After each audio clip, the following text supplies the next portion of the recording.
தமிழக வெற்றி கழகத்தோட எதிரி யாரு? ஒருத்தர் அதிமுக திமுக தான் எதிரின்னு சொல்லி இந்த மாதிரி சொல்லுவாங்க. அதான் தெளிவாக சொல்லிட்டார் சார். தமிழக வெற்றி கழகத்தோட நேரடி எதிரி திமுக அண்ட் பிஜேபி. அதை நோக்கி தான் போயிட்டு இருக்கு. வந்து தமிழ்நாட்டை பார்ப்போம் சார். தமிழ்நாடு தலைவர், எங்கள் தலைவர் மற்றும் நிர்வாகிகள் எல்லாருமே தமிழ்நாட்டை ஊழல்ல இருந்து மீட்டணும், இங்கே இருக்க பிரச்சனைகள், மக்கள் பிரச்சனை சரி பண்ணணுன்றது தான் எங்கள் தலைவரோட மிக முக்கியமான எண்ணம். அண்ட் அதுக்கானதான் உழைச்சிட்டு இருக்காரு. மத்திய பட்ஜெட்ல தமிழகத்தை பற்றி ஏதாவது ஒரு அறிக்கை கொடுப்பாரு அப்படின்னு எதிர்பார்த்தா மத்திய பட்ஜெட் பற்றி எதுவுமே இல்லை சார், கருத்து கொடுத்துருக்காரு. தமிழகத்தை மறுபடியும் வஞ்சிக்கிற மாதிரியே கொடுத்துருக்காங்கன்னு ஒரு சில நல்ல விஷயத்தை பாராட்டியிருக்காருல்ல சார். அது நீங்க போய் பயன்படுத்தினா அந்த பட்ஜெட் முழுசா நடைமுறைப்படுத்தும் போது தான் சார் தெரியும். ஓகே சார், நன்றி சார். சார் ரொம்ப நல்லா இருக்குது சார். நான் தான் சொன்னேன் சார், எனக்கு 10 வருஷமாக அந்த இயக்கத்தை வச்சு நடத்திட்டு இருக்கேன். நான் ஒருத்த மட்டும் ஒரு 250-300 பேர் ரிஜிஸ்டர் வாலண்டியர் நாங்கள் இருக்கோம். கிட்டத்தட்ட இது வரைக்கும் ஒரு 30,000-40,000 மரங்கள் நட்டுருக்கோம்.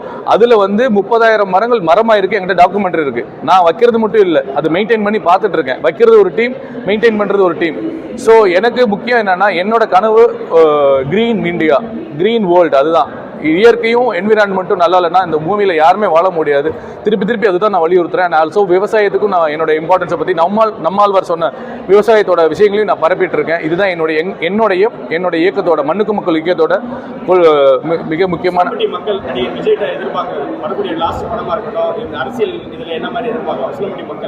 சார், நான் உசிலம்பட்டி மக்களா ரசிகனா, அவருடைய அன்பு தம்பியா நான் நினைக்கிறது, அவர் படம் நடிக்கணும்னு ஆசைப்படுறேன்.